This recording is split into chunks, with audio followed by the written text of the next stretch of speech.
হ্যাঁ বল, কি আবার মনে করবো? বাবা আমি বিয়ে করব, আমাকে বিয়ে দাও। তুই তো গেঁড়া, তোকে কে বিয়ে করবে? আর তোর সাইজে মেয়ে কোথায় পাবো আমি?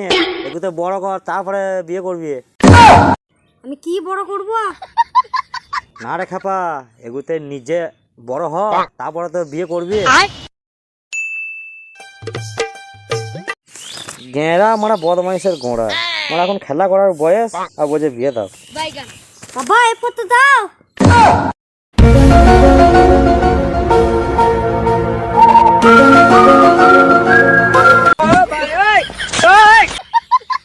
শালা গেঁড়া, শালা ঘাড়ে ঘাড়ে বুদ্ধি রে শালা, শালা ডাংটা দে তো শালা।